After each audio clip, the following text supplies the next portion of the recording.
The midday sun filters through the blinds at Ashford Memory Care, casting long shadows across Martin Reynolds' vacant face. Once a decorated K-9 officer, he now sits, unmoving, unresponsive to his family's desperate attempts to reach him through the fog of Alzheimer's. But when a German shepherd's bark echoes from outside, Martin's eyes suddenly focus. Diesel. He whispers a name his family hasn't heard in years. This is the extraordinary story of a bond that transcends memory itself. The reunion doesn't just break medical understanding. It changes everything we know about memory, loyalty, and the connection between humans and their four-legged partners. Before we jump back in, tell us where you're tuning in from, and if this story touches you, make sure you're subscribed, because tomorrow I've saved something extra special for you. Julia Reynolds pushes through the heavy glass doors of Ashford Memory Care, her arms laden with shopping bags. The antiseptic smell hits her immediately. That clinical scent unsuccessfully masked by artificial air fresheners. She forces a smile at the receptionist, a middle-aged woman whose sympathetic expression has become all too familiar. "Morning, Julia," the receptionist says, already reaching for the visitor log. "He's having a good day, I think." Julia's smile falters slightly. She's learned that good days are relative when it comes to her grandfather. Sometimes it means he's calm instead of agitated. Sometimes it means he smiled at a nurse. It rarely means recognition. "Thanks, Linda," Julia says, signing her name with practiced efficiency. "Dad's coming by later." The corridors of Ashford Memory Care are painted in soft, neutral colors designed to be soothing. Photographs of local landmarks line the walls, intended to trigger familiarity. In minds that struggle with the concept, Julia walks with purpose, nodding at staff members who know her by name. Now 3 times a week without fail, she comes to visit the man who once taught her how to fish, how to change a tire, how to stand up for herself. Martin Reynolds sits by the window in the common room, his thin frame dwarfed by a plush armchair. Sunlight catches the silver of his hair, giving him an almost ethereal appearance. His weathered hands rest on his lap, occasionally twitching with involuntary movements. He stares out at the carefully landscaped garden, though Julia wonders if he actually sees it. "Hey, Grandpa," she says, keeping her voice bright as she sets her bags down and pulls up a chair next to him. "I brought some things for your room." Martin turns slowly, his pale blue eyes taking a moment to focus on her face. There's no spark of recognition, just the polite confusion he might show a friendly stranger. "Hello," he says, his voice raspy from underuse. "It's a nice day." Julia swallows hard, pushing down the familiar ache. "It is a nice day, perfect for our visit." She reaches into one of her bags and pulls out a photo album. "I thought we could look at some pictures together." Martin nods absently, his attention already drifting back to the window. Julia opens the album anyway, pointing to a family photo from last Christmas. "Look, here's Dad and Mom. We had dinner at their house, remember?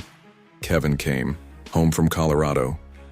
Martin looks at the photograph with mild interest, but there's no connection, no memory stirring behind his eyes. Julia flips through more pages, a ritual. She performs every visit, narrating their family history as if repetition alone might carve these faces back into his memory. "And here's you at my college graduation. You were so proud you kept telling everyone in the restaurant that I was going to be a veterinarian." A nurse walks by, giving Julia an encouraging smile. She returns it automatically, turning another page in the album. "Oh, and here's..." Julia stops mid-sentence. The photograph shows a younger Martin in his police uniform, kneeling beside a handsome German shepherd. Both look alert, professional, ready for action. It was taken at least 15 years ago, before retirement, before the diagnosis, before everything changed. Martin's eyes drift to the photograph, and something changes in his expression. He leans forward slightly, a subtle shift that might be imperceptible to someone who hasn't spent months studying his every reaction for signs of the man he used to be. "Diesel," he says clearly, his finger reaching out to touch the image of the dog. Julia freezes, her heart suddenly racing. "Yes," she whispers. "That's Diesel, your partner." Martin looks at the photograph with an intensity that's been absent for months. Best nose in the department, never missed a scent. Julia's hands tremble as she turns to the next page, which shows Martin and Diesel at a training exercise. "You worked together for a long time." 8 years, Martin says promptly, the number coming to him without hesitation. He saved my life in the Millicent case. Julia's mind races. Her grandfather can't remember what he had for breakfast, often can't recognize his own son, but he remembers details about a dog he hasn't seen in years. She turns another page, showing Diesel receiving some kind of departmental award, a medal hanging around his neck. Brave boy, Martin murmurs, a hint of pride warming his voice. Never hesitated. The moment passes as quickly as it came. Martin's focus drifts, his eyes returning to the window. The brief connection slips away, leaving Julia with the familiar stranger in its place. I'm tired now, Martin says vaguely, his hands resuming their restless movement. Julia closes the album, her mind whirling with possibilities. That's okay, Grandpa. I'll let you rest. She kisses his forehead before gathering her things. Her movements is automatic. While her thoughts race ahead in the corridor, she pulls out her phone and dials her father. Dad, she says when he answers. Something just happened with Grandpa, something important. Mark Reynolds arrives at Ashford Memory. Gigation round begins. He finds Julia in the small cafeteria nursing a cup of tea that has long since gone cold. What happened? He asks, sliding into the chair across from her. The worry lines around his eyes have deepened over the past 2 years, aging him beyond his 55 years. Julia pushes the photo album toward him, open to the page with Martin and Diesel he recognized. Him, Dad. He knew Diesel immediately. Mark frowned, studying the photograph. Are you sure it wasn't just what a coincidence? A random moment of clarity. Julia leans forward. He knew Diesel's name. He remembered. They worked together for 8 years. He mentioned something about a Millerson case. Mark's expression changes, surprise replacing skepticism. The Millerson drug bust that was a big case made the local papers. Diesel found a hidden compartment in a wall where they'd stored evidence. See, Julia's voice rises with excitement. He remembers Dad. He remembers Diesel when he can't even remember us. Mark runs a hand through his graying hair, his police training evident in the careful way he processes this information. Julia, even if he did have a moment of recognition, it doesn't change his diagnosis. Alzheimer's has these fluctuations, but what if it's more than that? Julia insists. What if seeing Diesel again could help him? What if there's something about that connection that's strong enough to break through where nothing else has? Mark shakes his head, the gentle denial of a man who has already accepted the inevitable. Honey, Diesel was rehomed after Dad's retirement. That was, 6 years ago? We have no idea where he is now. Or, even if he's still alive, but we could find out. Julia persists. You're still connected to the department. There must be records, someone who knows where service dogs go after retirement. Julia, Mark's voice carries a warning. I don't want you getting your hopes up. Even if by some miracle we found Diesel, there's no guarantee it would make any difference to Dad's condition. Julia reaches across the table, gripping her father's hand. But what if it does? What if it gives him even a few minutes of being himself again? Wouldn't that be worth it? The silent standoff between father and daughter is interrupted by Dr. Nicholas Taylor, the neurologist who oversees Martin's care. His presence is unexpected enough that both Reynolds turn to him with questioning look. Sorry to interrupt, Dr. Taylor says, his professional demeanor softened by genuine compassion. Linda mentioned you were discussing something that happened during today's visit. Julia straightens. My grandfather recognized his former K9 partner in a photograph. He remembered specific details about their work together. Dr. Taylor pulls up a chair. His interest clearly piqued. That's fascinating. Long-term memory can sometimes remain intact even as short-term memory deteriorates. But specific recognition like that is noteworthy. Could seeing the actual dog again help him? Julia asks, shooting a triumphant look at her father. Dr. Taylor considers this carefully. I can't make any promises. Alzheimer's is complex, and what triggers recognition one day might not work the next, but there's growing research about emotional memory persisting when other types fade. Strong emotional connections like the bond with a service animal can sometimes remain accessible. Mark looks between them, his resistance wavering. So you're saying we should try to find Diesel? I'm saying it might be worth exploring. Dr. Taylor clarifies. At the very least, it wouldn't do any harm. And at best, well, sometimes we see surprising results when patients reconnect with significant elements from their past. Julia's gaze returns to the photograph, to her grandfather's proud stance beside the alert German shepherd who had been more than just a working partner. Then it's settled, we're going to find Diesel. The determination in her voice leaves no room for argument.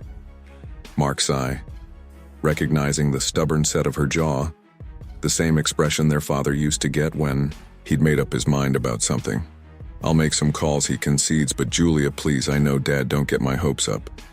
She closes the album gently, but hope is all we have left. Isn't it? Later that evening, Julia sits at her kitchen table surrounded by opened boxes she hasn't touched in years after leaving Ashford. She'd gone straight to her parents' house, retrieving everything related to her grandfather's police career from the attic. Now photographs, commendations, newspaper clippings, and old logbooks cover every inch of available space. She sorts methodically through the material, looking for anything that might help track down Diesel's whereabouts. After Martin's retirement, most of the documents tell her things she already knows. Her grandfather joined the K9 unit after 5 years as a patrol officer. He and Diesel specialized in narcotics detection and suspect apprehension. They received multiple commendations for their work. The doorbell interrupts her search. Julia opens it to find her father looking tired but resolute. "Any luck?" she asks, stepping aside to let him in. Mark shakes his head. Official records just show that Diesel was released from service and adopted privately. No name, no contact information. Julia's shoulders slump. "That's it, there has to be more." "There is," Mark says, holding up his phone. "James Wilson still works with the K9 unit. He remembers Dad and Diesel. He's going to meet us tomorrow." Hope flutters in Julia's chest. "Really? You think he knows where Diesel ended up?" "I don't know," Mark admits, "but it's a start." Julia gestures to the chaos of papers covering her table. "I've been going through everything. There's so much about their work together, but nothing about what happened after Grandpa retired." Mark picks up a framed photograph, studying it quietly. It shows Martin and Diesel at a department ceremony, both looking formal and dignified. They were quite a team. Dad used to say Diesel was the smartest partner he ever had. "Smarter than you," Julia teases, trying to lighten the moment. Mark smiles faintly. "According to Dad, definitely less paperwork too." They share a brief laugh, a moment of normalcy in the midst of their ongoing grief. Mark sets the photograph down carefully. "Julia," he says, his voice serious again, "I need you to understand something. Even if we find Diesel, even if by some miracle this dog is still alive and we can arrange a reunion, it might not. Dad might not." "I know," Julia interrupts softly, "but we have to try." You saw how he responded to just a photograph. Imagine what seeing Diesel in person might do. Mark nods slowly. "Okay, we'll see what Officer Wilson has to say tomorrow," as her father leaves. Julia returns to her makeshift investigation board somewhere. Out there is a German shepherd who might hold the key to unlocking her grandfather's memories, even if just for a moment, and she's going to find him no matter what it takes. She picks up the photograph of Martin and Diesel, studying their posture, the evident trust between them. "Where are you, boy?" she whispers to the image of the dog. "We need you." He needs you outside. The evening settles into night stars, appearing one by one in the darkening sky in his room at Ashford Memory Care. Martin Reynolds sleeps restlessly, his dreams filled with the sounds of paws on pavement and the comforting weight of a loyal partner by his side. And somewhere, perhaps not as far away as Julia fears, an aging German shepherd with knowing eyes might still remember the man who once meant everything to him. Telling and preparing this story took us a lot of time, so if you are enjoying it, subscribe to our channel. It means a lot to us now. Back to the story. The Ashford Police Department hasn't changed much since Julia last visited. The same faded blue walls, the scuffed linoleum floors, the bulletin boards covered with community notices and wanted posters. She follows her father through the front entrance, noticing how officers nod respectfully at Mark, a gesture of professional courtesy to a retired detective officer. James Wilson waits for them in a small conference room, a manila folder on the hair table in front of him. At 60, he carries himself with the rigid posture of a career lawman, but his eyes are kind behind wire-rimmed glasses. He stands when they enter, extending a hand first to Mark, then to Julia. "It's good to see you both, though I wish it were under better circumstances," Wilson says, gesturing for them to sit. "Mark filled me In about Martin, I'm sorry to hear he's struggling. Julia studies Officer Wilson, trying to place him in the fragments of memory she has of her grandfather's colleagues. Did you work directly with my grandfather? Bilson nods, a faint smile crossing his weathered face. I joined the K9 unit a year. Before your grandfather retired, he showed me the ropes, taught me things about handling that weren't in any training manual. He taps the folder. Martin Reynolds was a legend in this department, him and Diesel both. That's why we're here. Julia says, leaning forward, we need to find Diesel. Wilson's expression shifts, becoming guarded. That might be complicated. It's been, 6 years since your grandfather retired, almost 7. Mark corrects, Dad was diagnosed about a year after leaving the force. Wilson opens the folder, revealing a collection of documents and photographs according to our records. Diesel was 8 when your father retired, which made him too old for reassignment to another handler. Standard protocol would have been adoption, usually to the handler or their family. Julia exchanges a quick glance with her father, but that didn't happen. No, Wilson confirms your grandfather was going through his own medical issues at the time. I remember there was some confusion about who would take Diesel. Mark frowns. Dad was having memory problems, but they hadn't diagnosed Alzheimer's yet. Mom was still alive then, but she couldn't manage Diesel on her own. Wilson nods sympathetically. The department has a process for these situations. If the handler can't adopt, we offer the dog to other officers, then to approved families. He slides a form across the table.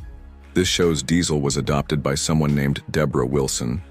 Julia reads the document, her heart sinking at the unfamiliar name. Who is she?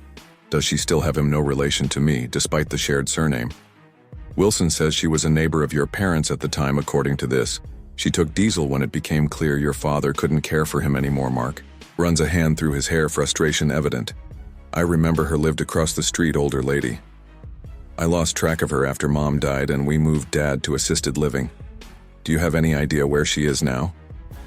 Julia asks, struggling to keep the desperation from her voice. Wilson shakes his head. The address listed here is your parents' old neighborhood. Beyond that, we don't keep track once the adoption is finalized. He hesitates, choosing his next words carefully. I should mention that Diesel would be around 15 now. That's exceptionally old for a German Shepherd, especially one who worked as hard as he did. The implication hangs heavy in the air. Julia refuses to acknowledge it. We have to try, even if it's just to know what happened to him. Officer Wilson studies her for a moment, then nods decisively. I understand. Let me make a few calls. See if anyone in the department kept in touch with this Deborah Wilson. He stands, excusing himself to use the phone at his desk, left alone. Julia turns to her father. Did you know about this woman who took Diesel? Mark looks tired, the weight of past decisions evident in his posture. Vaguely, it was a chaotic time. Julia, Mom was trying to handle Dad's initial symptoms. I was juggling work and helping them, and you were finishing veterinary school. Diesel was... He trails off, looking guilty, an afterthought. Julia finishes, unable to keep the accusation from her voice. That's not fair, Mark says quietly. We were doing the best we could with the information we had. None of us knew how bad Dad's condition would get. Julia softens, recognizing the pain in her father's eyes. I'm sorry, I just wish we had known how important this connection might be. Officer Wilson returns before Mark can respond. I've got something, he says, a note of triumph in his voice. Deborah Wilson moved to Pinneridge Retirement Community about 4 years ago. One of our dispatchers volunteers there. Hope surges through Julia. That's less than 20 meters from here. There's more. Wilson continues. My contact says she remembers Deborah having a German Shepherd until about a year ago, when her health declined, and she had to move into the assisted living section, no pets allowed. Julia's heart sinks. So we're back to square one. Wilson shakes his head. Not quite. Apparently, Deborah's sister took the dog. Margaret Wilson lives out near Lakeside. You have an address? Mark asks, already standing. Wilson hands him a slip of paper and a phone number. My contact says Margaret is usually home in the afternoons. Julia takes the paper, her hand trembling slightly. Thank you. You have no idea what this means to us. Wilson's expression softens. I think I do. Martin and Diesel were something special, the bond between a handler and their K9. It's different from ordinary partnerships. He reaches into the folder and pulls out an old photograph, handing it to Julia. "You should have this." The photograph shows her grandfather and Diesel in the middle of a training exercise, both completely focused on their task. The mutual trust is palpable. Even in this frozen moment, he talked to that dog like he understood every word. Wilson says quietly, "And the thing is, I think he did." As they leave the police station, Julia clutches the photograph and the precious contact information. The morning sun breaks through the clouds, casting long shadows across the parking lot. "What now?" Mark asks, keys in hand. Julia checks her watch. "It's almost noon.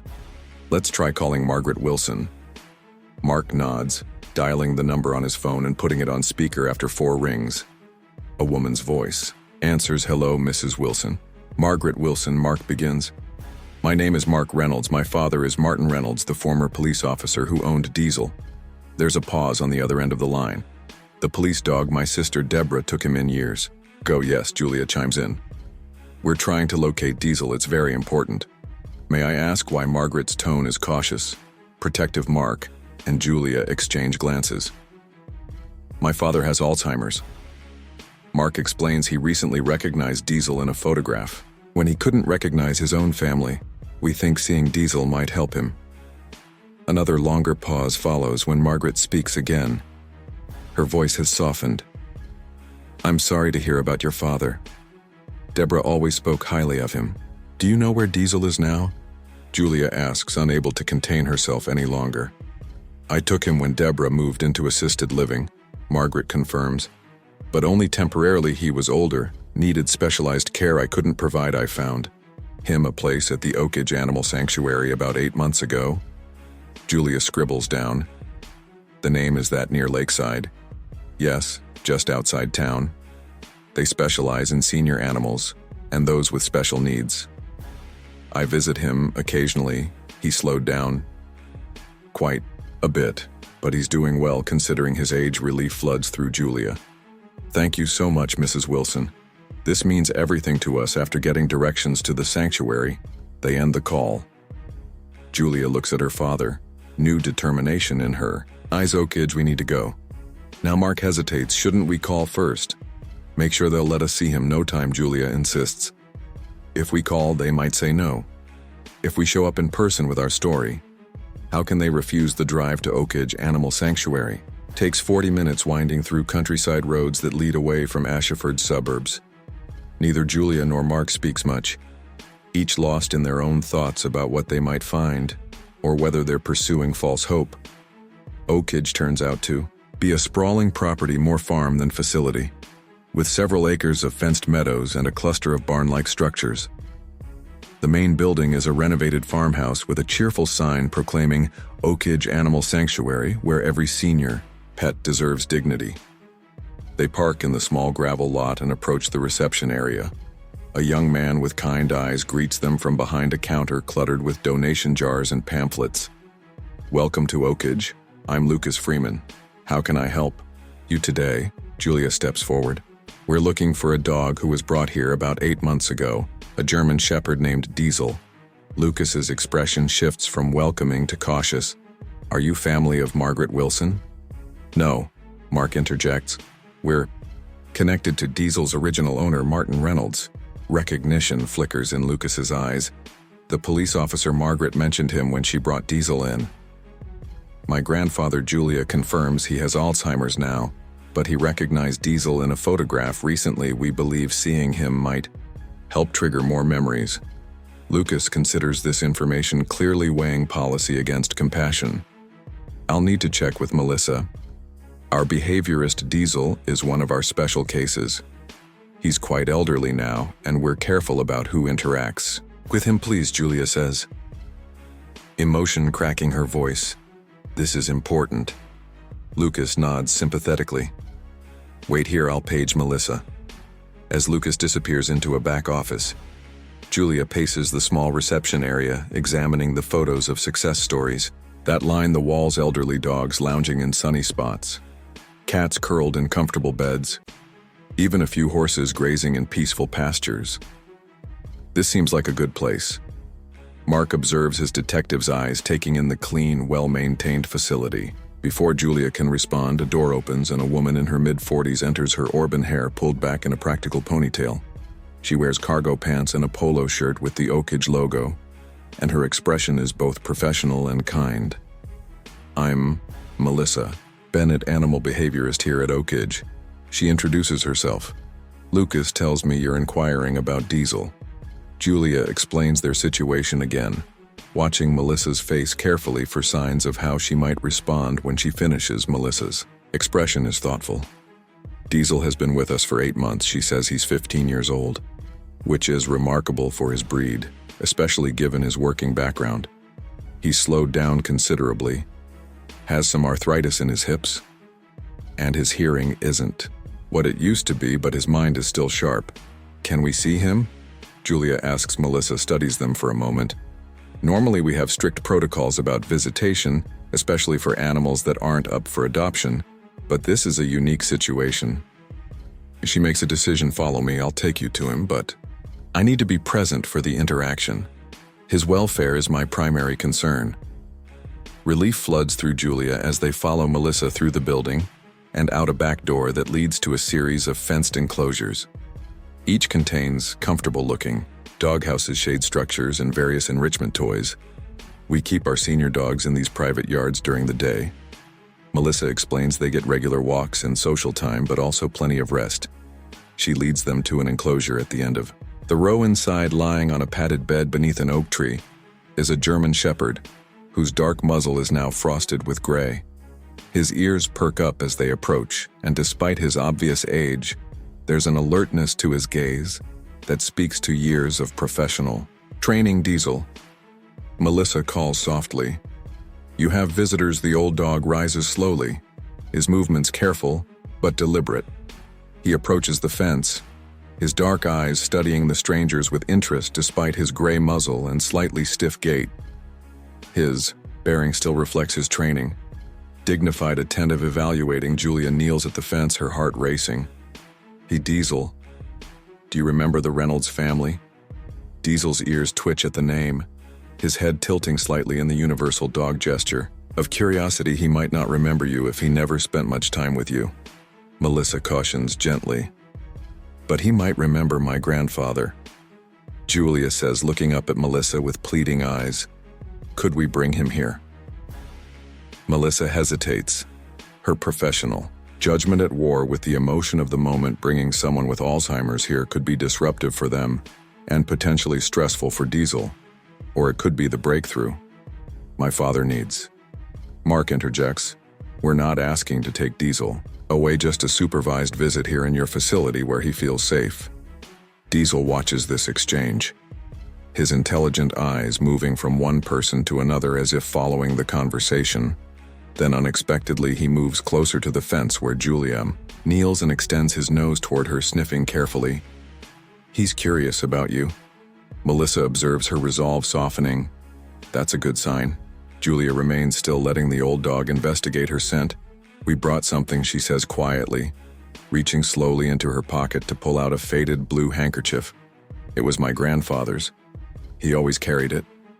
She holds it up for Melissa's inspection before offering it to Diesel. Through the fence, the German Shepherd's reaction is immediate and unmistakable.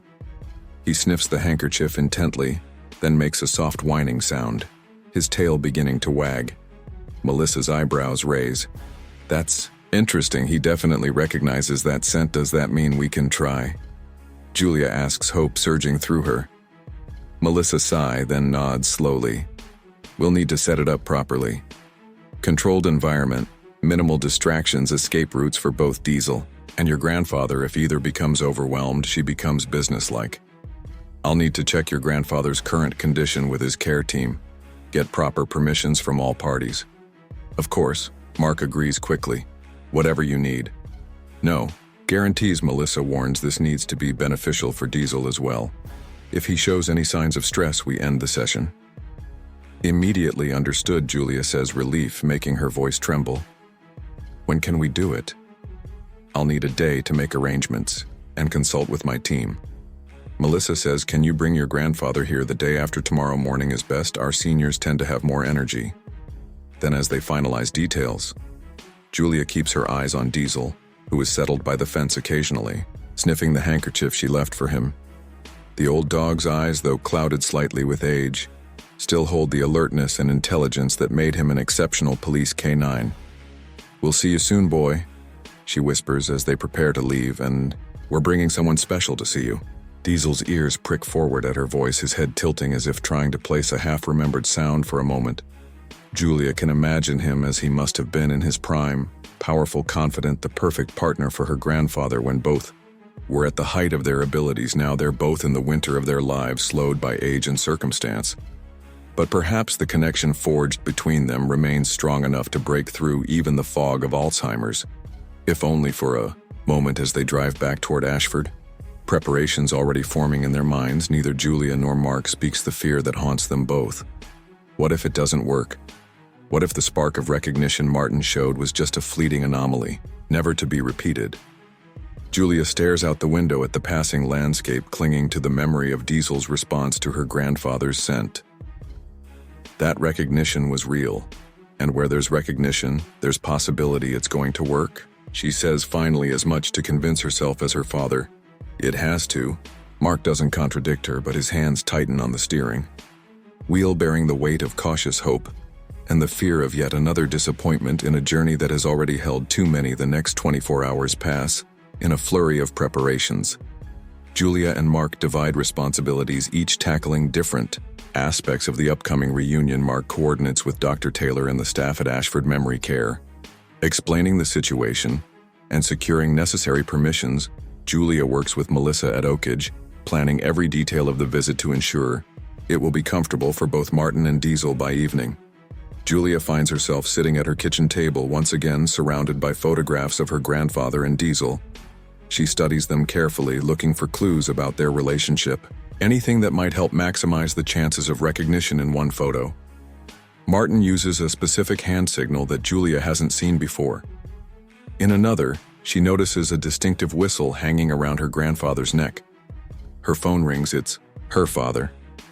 "Everything's set with Ashford," Mark says without preamble. "Dr. Taylor thinks this is worth trying. He's coming along to observe." "That's good," Julia replies, stifling a yawn.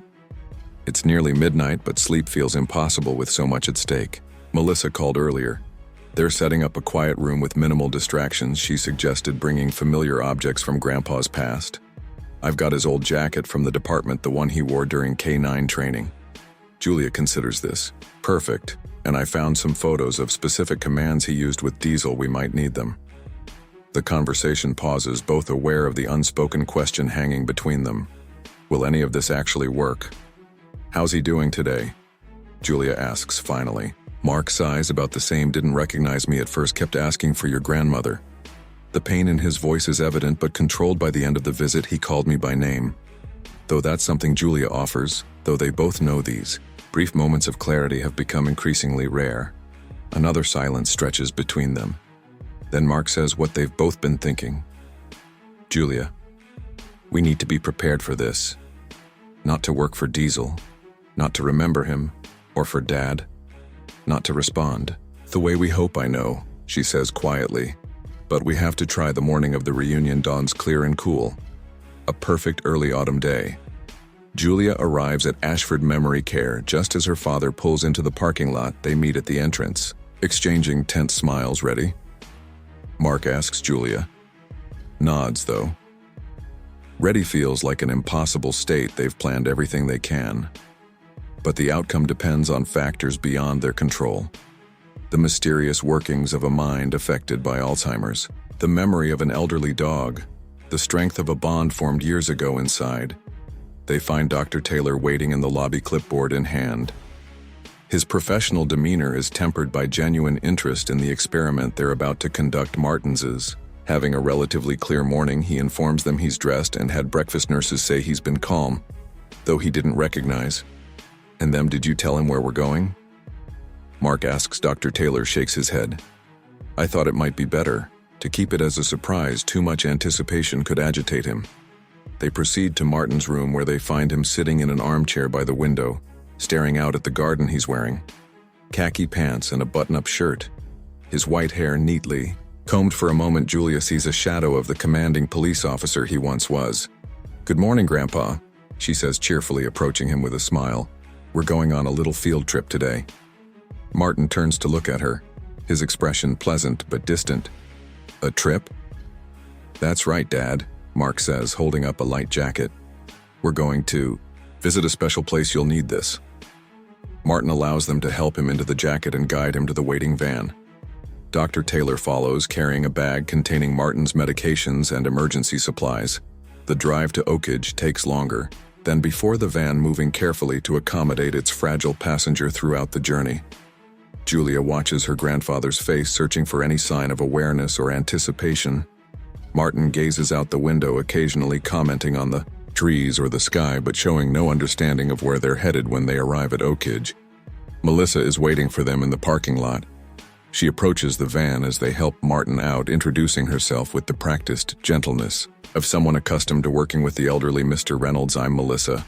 Welcome to Oakage. We have someone special waiting to see you."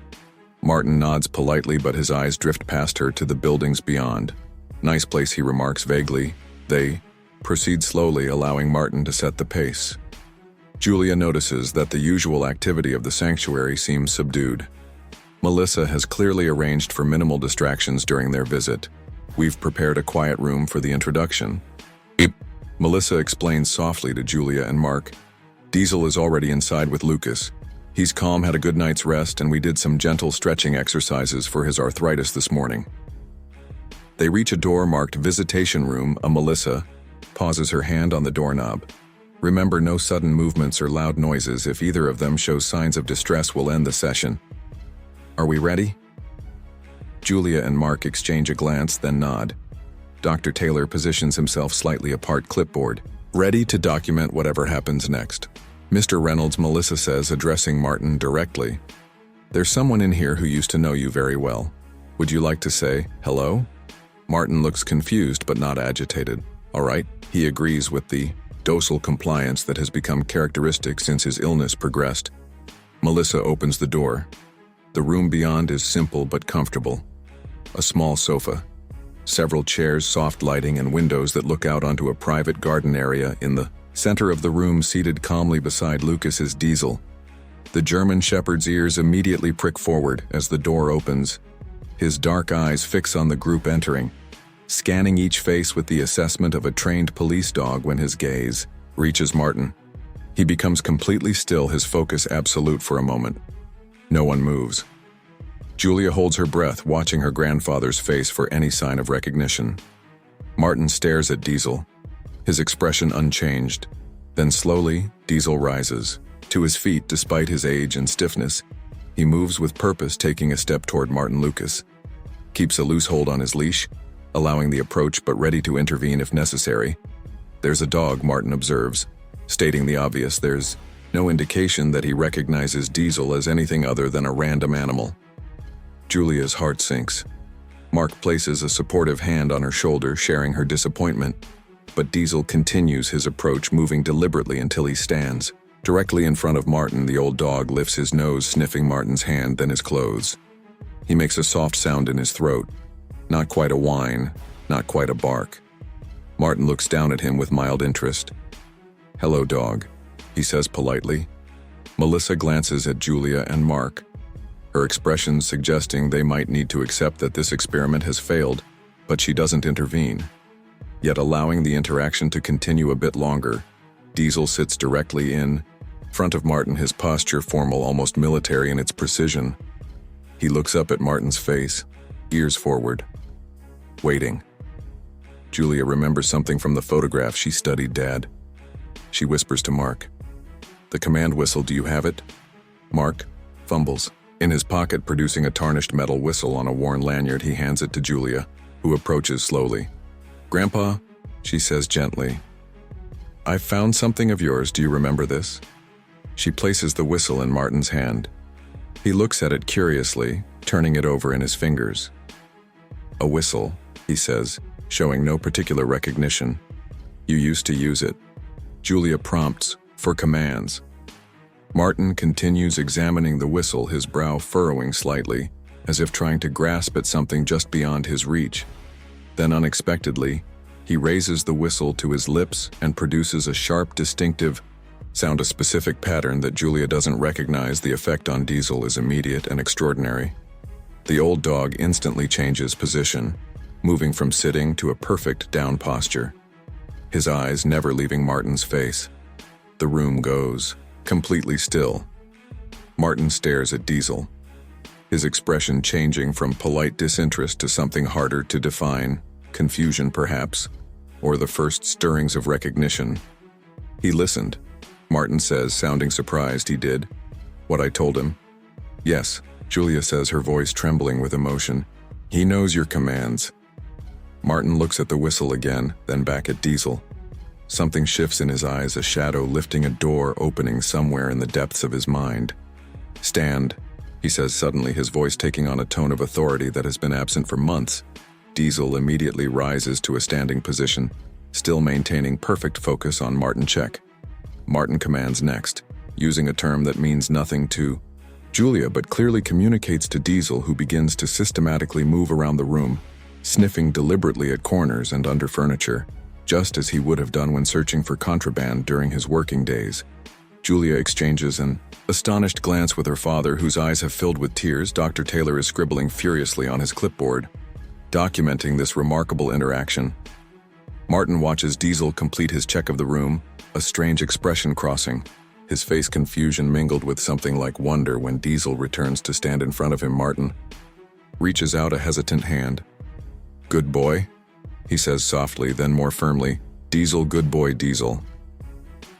"The name," he said.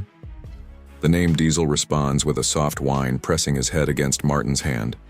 Martin's fingers automatically find the spot behind Diesel's ears that he always favored, scratching gently. "My partner," Martin murmurs, his voice thick with emotion he likely doesn't fully understand. "My good boy." For several minutes no one speaks. They watch as Martin continues to pet Diesel, occasionally issuing a quiet command that the dog responds to without hesitation. Despite the years that have passed, the connection between them, forged through thousands of hours of training and fieldwork, transcends the ravages of time and illness. Then Martin looks up, his gaze finding Mark. "He got old," he says, a note of sadness in his voice. "Yes, Dad," Mark replies gently, "you both did." Martin nods, accepting this. "We had a good run, though." He returns his attention to Diesel, who hasn't moved from his side. "Didn't we, boy?" Julia moves closer, kneeling beside her grandfather's chair. "Grandpa, do you remember Diesel from when you worked together?" Martin's brow furrows again, the effort of connecting past and present visible on his face. "We caught the bad guys," he says finally. He could find anything. Best knows in the department, the same phrase he'd used when looking at the photograph. Dr. Taylor approaches cautiously, not wanting to disrupt the moment, but professionally fascinated by what he's witnessing. "Mr. Reynolds, can you tell us about working with Diesel?" For a moment, Julia fears the question might break the spell, pushing her grandfather to access memories he can't reach. But Martin straightens slightly, his hand still resting on Diesel's head. "Training was 6 months," he says with unexpected clarity. "Had to learn to trust each other. He's smarter than most rookies I trained." A ghost of a smile crosses his face. "First arrest was a dealer hiding in a warehouse. Diesel found him in 2 minutes flat." Julia and Mark exchange amazed glances. These are specific memories, details Martin hasn't been able to access in conversation for months. "He saved my life once," Martin continues, his voice taking on a storyteller's cadence. "Suspect had a knife, thought he was hiding. Good enough. Diesel knew better." He looks down at the aged dog with unmistakable pride. "Got a commendation for that one, didn't you, boy?" Diesel responds to Martin's tone with a soft whine, leaning his weight against Martin's legs. The mutual comfort between them is palpable too. Old warriors reunited, each bearing the marks of battles fought both together and apart. Dr. Taylor makes a small gesture to Julia and Mark, indicating they should step back and allow this reunion to unfold without interference. They move to the edge of the room, watching with a mixture of joy and disbelief as Martin continues talking to Diesel, recounting fragments of their shared past. "He remembers," Julia whispers, tears streaming down her face. "He actually remembers." Mark puts an arm around his daughter's shoulders. Not everything he cautions gently, but more than yesterday, more than we thought possible. Melissa joins them, her professional demeanor softened by the emotional scene before her. "This is remarkable," she says quietly. "In my 15 years working with therapy animals, I've never seen anything quite like it." "Will it last?" Mark asks, voicing the question that hangs over this miraculous moment. Dr. Taylor shakes his head slightly. "There's no way to know. Alzheimer's is unpredictable. These moments of clarity might be fleeting, or they might recur with similar stimuli." He gestures toward Martin and Diesel. "But what's happening right now is significant regardless of its duration." Julia watches as her grandfather leans forward, resting his forehead briefly against Diesel's. The simple gesture communicates a depth of understanding and connection that transcends words. "What happens now?" she asks, turning to Melissa. "Can they spend more time together?" Melissa considers this carefully. Diesel is a resident here, not a therapy dog. His age and health have to be our primary considerations. She pauses, watching the pair. "But I think we could arrange regular visits, properly supervised and timed to respect both their needs for rest. Could we bring Grandpa here weekly?" Julia suggests same day, same time to establish a routine. Dr. Taylor nods approvingly. Routine is beneficial. For Alzheimer's patients, consistency helps with orientation. Wednesdays might work best. Melissa offers our volunteer schedule is lighter, meaning fewer distractions, and Diesel tends to have good energy in the mornings after his Tuesday therapy sessions as the adults discuss logistics. Martin continues his quiet communion with Diesel. He's now showing the dog his whistle, explaining something about training protocols that only Diesel seems to fully understand. The disconnect between Martin's usual confused state and this focused, articulate interaction is striking. Has anyone documented this kind of species spanning? Martin looks up at her confusion, returning to his eyes for a moment. She fears he's already slipped back into his fog, that he won't understand why they need to leave Diesel behind. "We have to go," he asks, his voice suddenly smaller, less certain. "Yes, Grandpa, Diesel needs to rest, and so do you, but we'll come back next week." Martin looks down at Diesel, who remains loyally by his side. "He'll be here." "Yes," Melissa assures him. "Diesel lives here now. He'll be waiting for you when you return." Martin nods slowly, processing this information, then with the precision of muscle memory. He gives Diesel a hand signal. The old dog immediately sits at attention, awaiting further instruction. "Guard," Martin says clearly. It's obviously a command from their working days, one that tells Diesel to stay vigilant. Diesel responds by straightening his posture, his expression becoming more alert despite his evident fatigue. Martin nods, satisfied. "Good boy, I'll be back." He reaches down to stroke Diesel's head one more time. Partners, the simple word carries such weight that even Lucas, who has remained quietly in the background throughout the visit, looks moved. Diesel leans into Martin's touch, a soft whine escaping him as if he understands that their time together is ending as they help Martin to his feet. Diesel rises too, standing at attention until Martin has been guided to the door. It's only when the door closes behind them that Julia, glancing back through the window, sees Diesel finally relax his stance, settling back onto the floor, with what looks remarkably like a sigh. The return journey to Ashford Memory Care is quiet.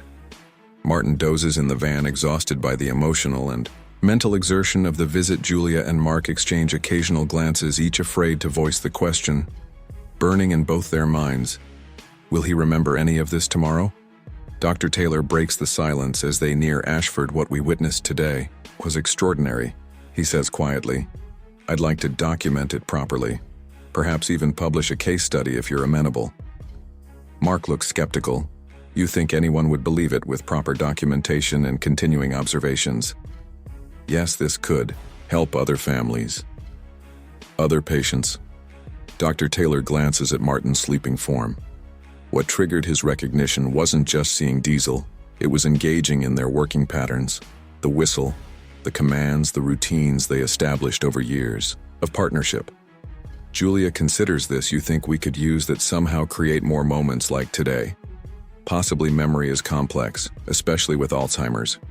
But procedural memory, the memory of how to do things, often persists longer than declarative memory, like names and faces. Dr. Taylor's enthusiasm is tempered by professional caution. "I don't want to create false hope. Today might have been exceptional, but it's certainly worth exploring further when they arrive at Ashford. Martin wakes, looking disoriented. "Where are we?" he asks the alert. "Clarity from earlier completely gone home, Dad," Mark says gently. "We're taking you home." They help Martin back to his room, where Nurse Linda takes over, helping him into a comfortable chair and checking his vital signs. "How was the outing?" she asks Julia quietly. "Amazing," Julia replies. "Better than we could have hoped." She hesitates, then adds, "He remembered his dog, remembered working with him. Commands even specific cases." Linda's eyebrows rise in surprise. "That's wonderful, though." She glances at Martin, who is already staring vacantly out the window again. "These moments can be fleeting, we know," Mark says. "But we'll take whatever we can get." As they prepare to leave, Julia approaches her grandfather. "Last time, Grandpa, we're going now. But we had a good day, didn't we?" "You saw Diesel?" Martin turns to look at her, his expression pleasant but uncomprehending. "Who's Diesel?" The question lands like a physical blow. Just like that, the connection is gone. The door closed once more. Julia forces herself to smile through her disappointment. "A friend, you'll see him again soon outside in the hallway." Julia finally lets her composure crack. "It's like it never happened," she whispers to her father. Mark puts an arm around her shoulders. "But it did happen, we saw it, and maybe next time something will stick." Dr. Taylor, overhearing, offers a professional perspective. "The memory centers in his brain are damaged. But what we saw today suggests some neural pathways remain intact, activated by the right stimuli. It's not about making him remember today's visit. It's about continuing to access those pathways through regular interaction with Diesel." Julia nods, trying to find comfort in this clinical explanation for the emotional roller coaster they've just experienced. "So we keep bringing him back every week. And we document everything," Dr. Taylor adds. "Build a case study that might help others as they leave Ashford." Julia feels both drained and strangely energized. The visit didn't produce a miracle. Cure her grandfather still has. Alzheimer's still doesn't recognize his family most of the time, but for one precious hour they glimpse the man behind the disease. The sharp mind and devoted heart that made Martin Reynolds who he truly is in the parking lot. As she and her father prepare to go their separate ways, Julia turns to Mark. "It's worth it, isn't it? Even if it's just moments, even if he forgets as soon as we leave." Mark considers this, his face reflecting the complex emotions of the day. "You know what got me when he said, partner's not past tense, present, as if no time had passed at all." He clears his throat, fighting back emotion. "That's the dad I remember, and if Diesel can bring him back even for an hour, yeah, it's worth everything." As Julia drives home, her mind replays the day's events, the moment of recognition, the commands, the stories, the connection that transcended both time and illness. She thinks about the photographs and documents spread across her kitchen table, the clues she'd gathered in her search for Diesel. Perhaps there are more clues there, more keys to unlocking her grandfather's memories. Perhaps with research and patience they can find other triggers, other pathways back to the man they love. Due sun is setting. As she reaches her house, painting the sky in vivid oranges and pinks, Julia pauses in her driveway, taking a moment to appreciate the beauty of it, to feel gratitude for the gift they received today. Tomorrow will bring new challenges. Martin might not remember Diesel at all. The next visit might not trigger the same remarkable response, but today, for one precious hour, a partnership forged in trust and service proved stronger than disease, stronger than time itself. And for today, that is enough. The next week passes with agonizing slowness. Julia throws herself into research, spending evenings poring over articles about animal-assisted therapy for dementia patients while her days are filled with her regular veterinary practice.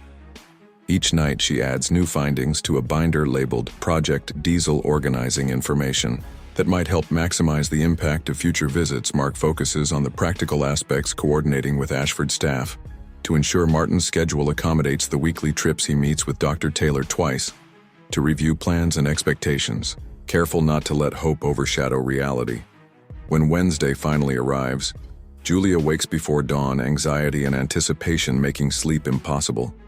She arrives at Ashford early, clutching a leather pouch containing items she's gathered based on Her research Martin's old badge photographs of specific training exercises and a small vial of the cologne he wore during his working years. Mark is already wading deep in conversation with Dr. Taylor. The neurologist looks up as Julia approaches, his expression cautiously optimistic. "How is he this morning?" Julia asks, immediately mixed. Dr. Taylor replies he had some agitation overnight, but he's calmer now. He's dressed and ready, though he doesn't seem to remember why. Mark adds, "I've been with him for the past hour. He recognized me as the detective, but not as his son." Julia absorbs this information, adjusting her expectations if Martin doesn't recognize his own son today. What are the chances he'll remember Diesel when they enter Martin's room? They find him sitting in his usual chair by the window, but fully dressed in slacks and a button-down shirt. His hair is combed neatly, and he looks up with mild interest as they enter. "Good morning, Grandpa," Julia says brightly. "Ready for our outing?" Martin studies her face. "We're going somewhere." "Yes, to visit a friend, someone special."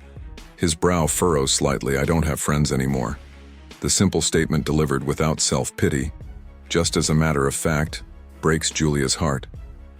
"You do." She insists gently, "and he's waiting for us." The drive to Oakage seems longer this time. Weighted by uncertainty, Martin gazes out the window, occasionally commenting on passing scenery, but showing no recognition of their destination or purpose when they arrive.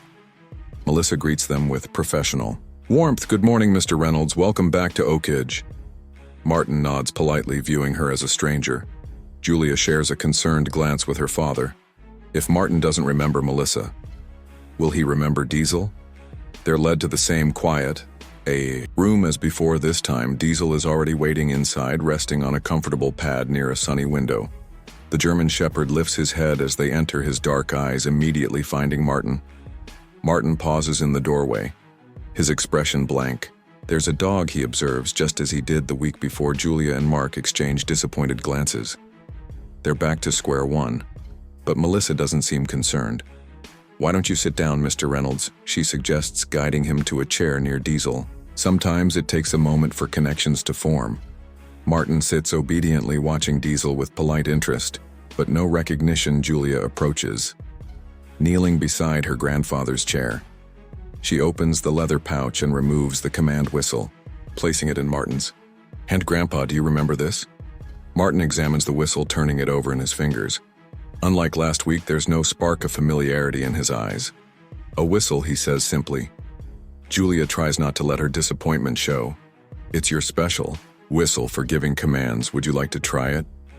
Martin looks confused but accommodating. "What should I do with it? Just blow it." Once Julia suggests demonstrating a simple puff of air, Martin raises the whistle to his lips and blows, not the specific pattern he used last week, just a single sharp tweet. Diesel's reaction is immediate. He rises from his pad and approaches Martin, his posture alert and attentive. He sits directly in front of Martin, waiting for further instruction. Martin looks startled by the dog's response. "He listened to me. He knows you," Julia explains gently. "His name is Diesel. He was your partner when you worked for the police." Martin studies Diesel with new interest. "My partner." He repeats the concept clearly. Strange to him, I don't remember a dog. Julia reaches into her pouch again, producing Martin's old badge. "You were a K9 handler. You and Diesel worked together for 8 years. Martin takes the badge, running his thumb over the worn metal. Something shifts in his expression. Not recognition exactly, but a stirring of something deeper. Diesel, perhaps sensing the importance of this moment, moves closer. He places his head on Martin's knee, looking up with solemn eyes, automatically as if guided by muscle memory. Martin's hand comes to rest on Diesel's head. The gesture seems to surprise him, but he doesn't withdraw. "He's a good dog?" Martin asks, his tone uncertain. "The best," Mark confirms, moving closer.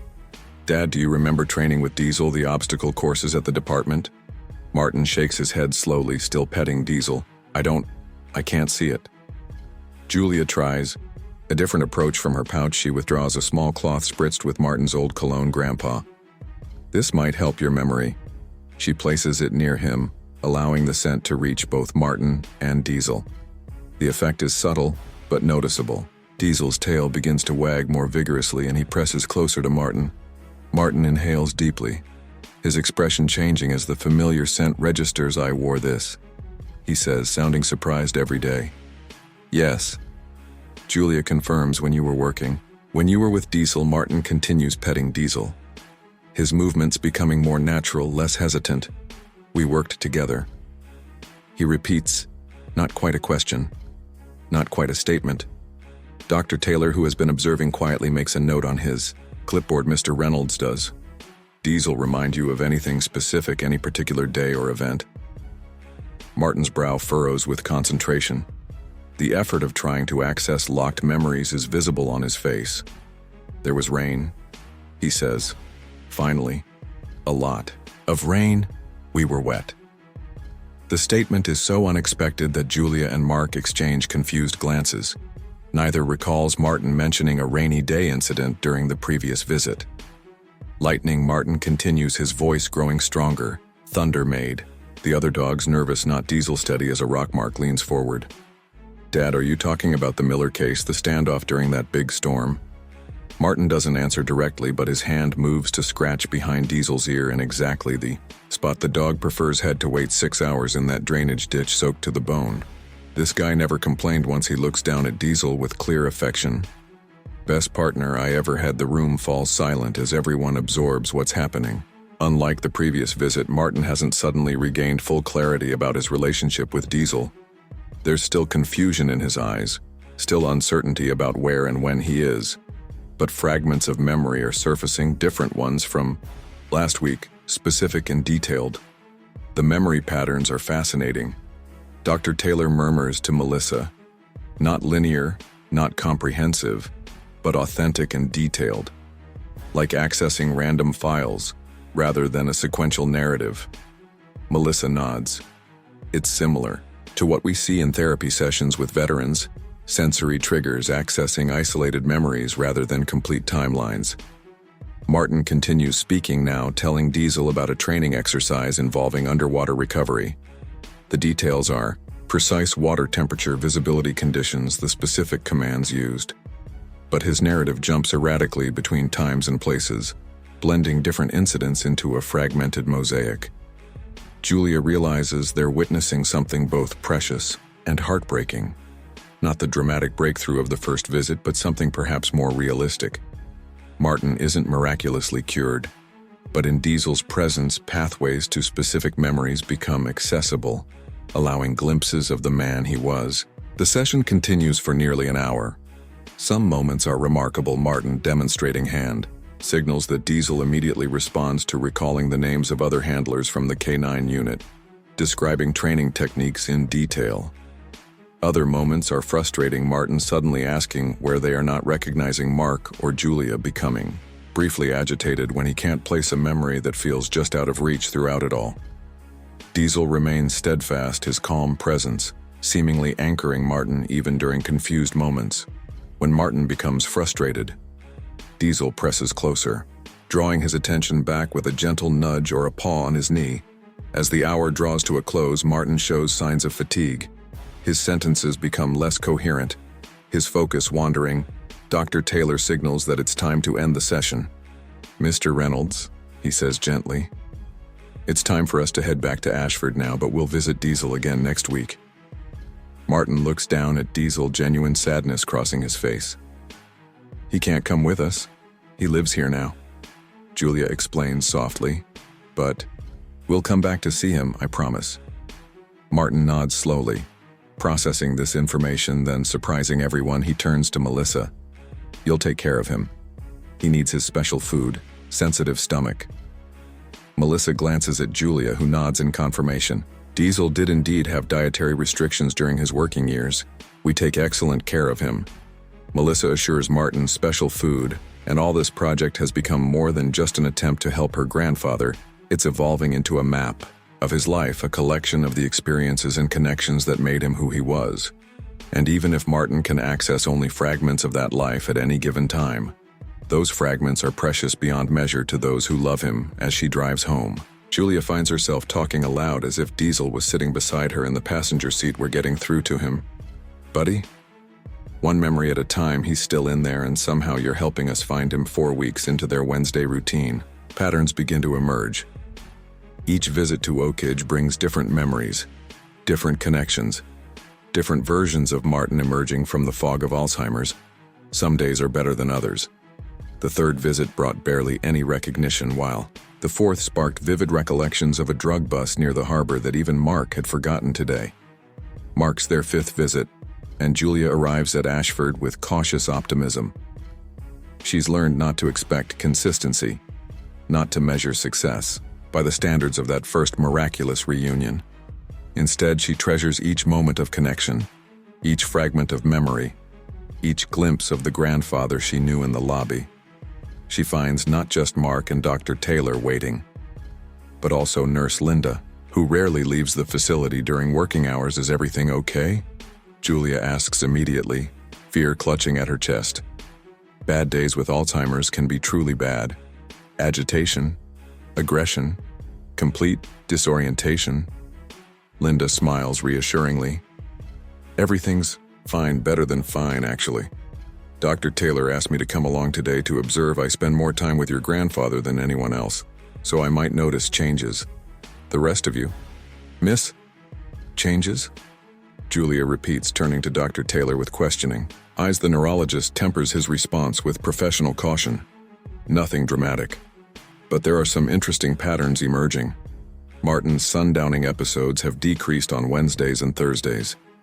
Julia knows the term sundowning refers to the increased confusion and agitation many Alzheimer's patients experience in the late afternoon and evening. It's been a particular challenge with Martin, often resulting in distressing episodes. You think it's connected to the visits? Mark asks, joining the conversation. It's too early to draw definitive conclusions, Dr. Taylor says, but the correlation is notable. His overall agitation levels have decreased slightly in the past month, and his sleep patterns show improvement on days following Diesel visits. Julia absorbs this information, hope fluttering in her chest. Are you saying the effects are lasting longer beyond just the time he spends with Diesel? Possibly that's partially why I've asked Linda to join us today. Her observations will help create a more complete picture. They find Martin in the garden, rather than his room, sitting on a bench beneath a maple tree whose leaves have begun to turn gold.